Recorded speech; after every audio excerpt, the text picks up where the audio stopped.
garip gönüllüm, kara kaderliyim, kaderine küsüp ağlama.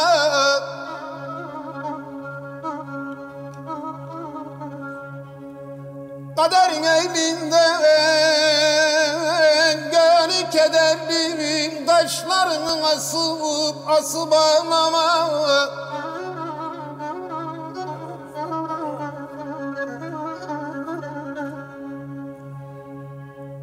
Felek bu halimi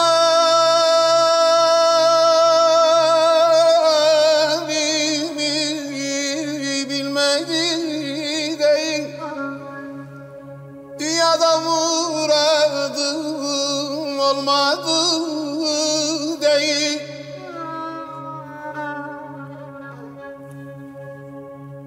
Dağda bu çilem dolmadı değil, deli deli esip ağlama.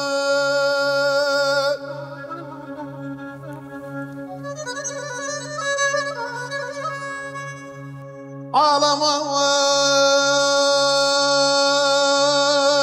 anam, ağlama yüreğimi dağlama. Ben ne çektim o felekte, fena gönül bağlama.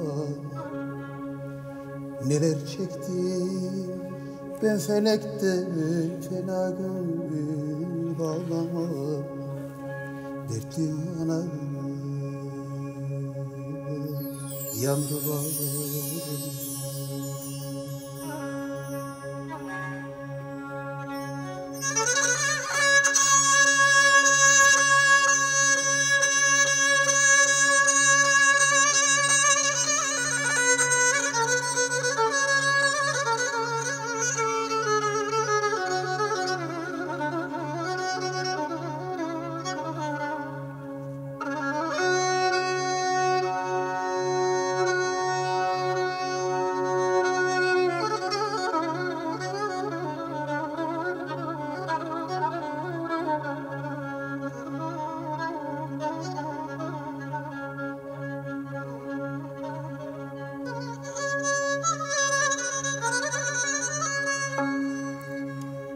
İnsanım dünyaya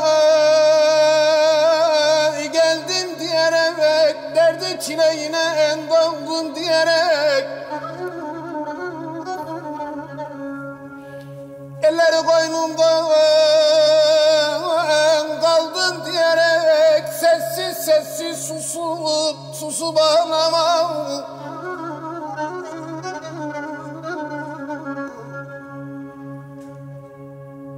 Ben de bir garibim, kuluyum hakkın, seyreder alemi o bize yakın.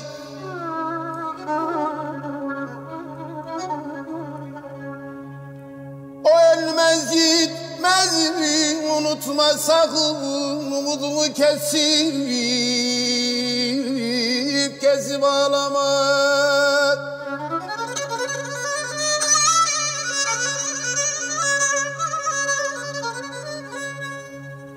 Ağlama anam, ağlama yüreğimi dağlama. Neler çektim ben felekte, fena gönül bağlama. Neler çektim o felekte, fena gönül bağlama. Dertli anam yandı sinan.